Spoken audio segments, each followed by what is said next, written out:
My name is Elena Morris, and I'm 28 years old.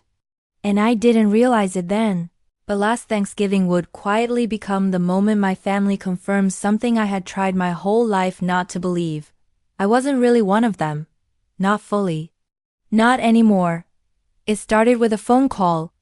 Plain, casual, thoughtless, the kind of call people make when they're ordering takeout. Not slicing someone out of a holiday they've been part of since childhood. Dad called 4 days before Thanksgiving. His tone was breezy light, almost cheerful, like he was telling me about the weather instead of delivering a decision that would punch the air out of my lungs. "Hey, Lena," he said. "About Thanksgiving. We're keeping it small this year. So you don't need to come." Just like that. Soft voice, sharp edges. I swallowed hard. "Oh, okay." My throat tightened instantly. My chest felt hollow. "Small," I repeated, as if saying it again would make it make sense. "Yeah, just immediate family," he added. "Immediate family." The phrase hit harder than the rejection itself, as if I wasn't that. As if somewhere along the way, I slipped into a category labeled optional. And because he couldn't help himself, he tacked on the reminder. "Also, don't forget the house payment, alright? It's due soon." The fog moved in fast, that familiar numbness. The kind that wraps around your ribs and squeezes until you can't breathe properly. "Of course," I whispered. We hung up. I stared at my phone for a long time, feeling something wordless and old crack quietly inside me. A small family dinner. Except I wasn't family. Not really. I was a provider, a filler, a convenient yes machine. They only remembered me when something needed covering, fixing, or funding. No excuse this time, no polite lie, just, "We won't need you." I told myself it didn't matter. But the ache told the truth. Then came the moment everything shifted.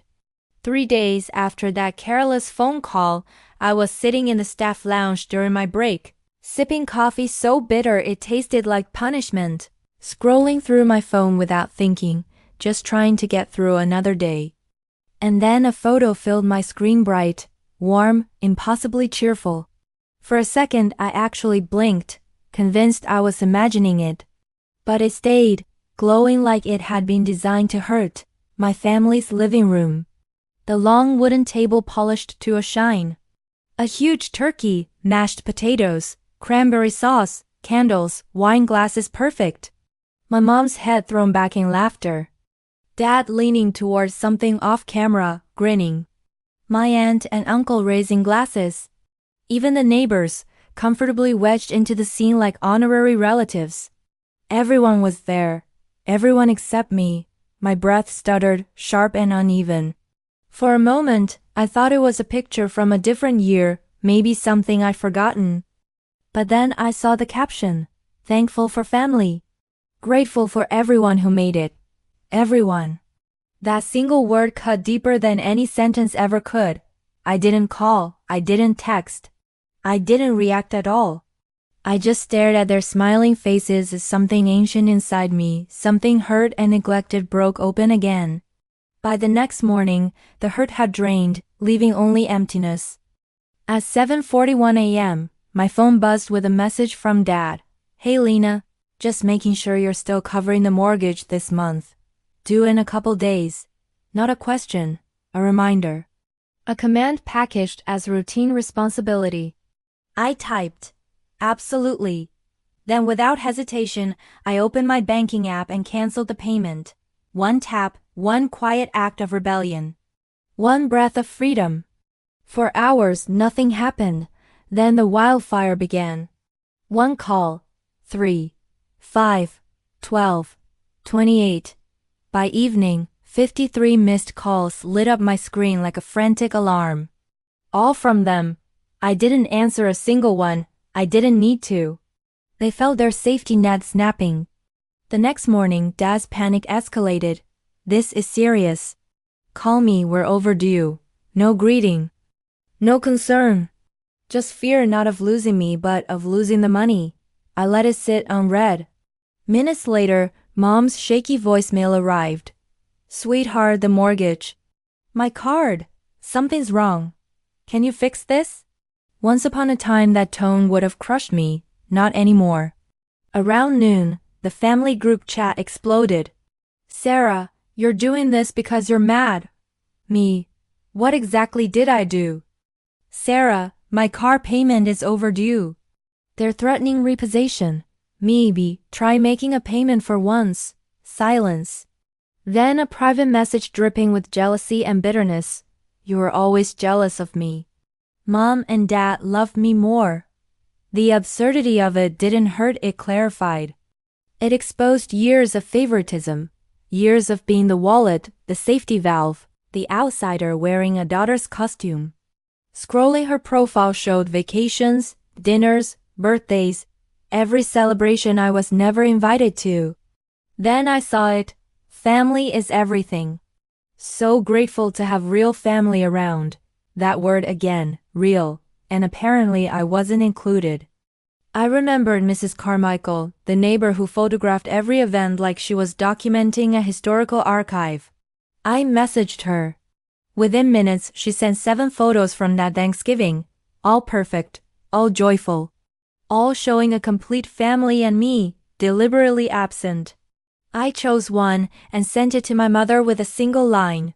Did you enjoy Thanksgiving with your small family? Calls came instantly. I ignored them. That night I ate pizza, drank cheap wine, and watched my phone buzz itself into silence. They weren't sorry, they were scared. Scared of losing the financial cushion they'd grown comfortable pressing against. The next morning Dad tried control. We raised you. We made sacrifices. And this is how you repay us. I typed back, raised me or used me. This isn't repayment. It's reimbursement. A few hours later, Sarah took the drama public. Some people teared their family apart for attention. Comments rolled in from relatives who knew nothing. That was fine. I had receipts. I gathered every message, every guilt trip, every money request, every lie. Then I posted, family isn't who you're born to. It's who shows up. For years I paid their bills. The moment I wasn't useful, I disappeared from their lives. I'm done being their backup plan. I attached the Thanksgiving photo. Reactions exploded. And so did my family's panic. 2 days later, Mom texted, we're going to the neighbor's July 4th barbecue. Everyone wants to see you. Let's show them how strong our family is. Strong. The word tasted like dust. They didn't want reconciliation, they wanted an audience. Image over truth. If they wanted a show, I'd give them one. I arrived alone. The yard buzzed with music, smoke, kids running, neighbors chatting. My family stood in the center performing happiness. Dad spotted me. There she is. Mom grabbed my arm. Our daughter is such a blessing, she announced loudly. Sarah added, we couldn't manage without her. I smiled softly. Oh, strong like at Thanksgiving?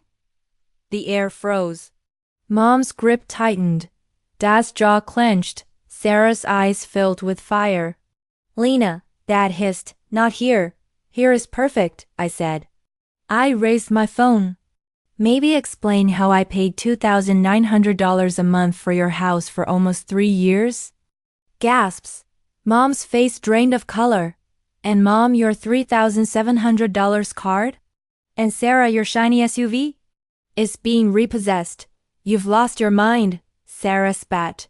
No, I said. For the first time, I found it. Then I cast my phone to the backyard projector.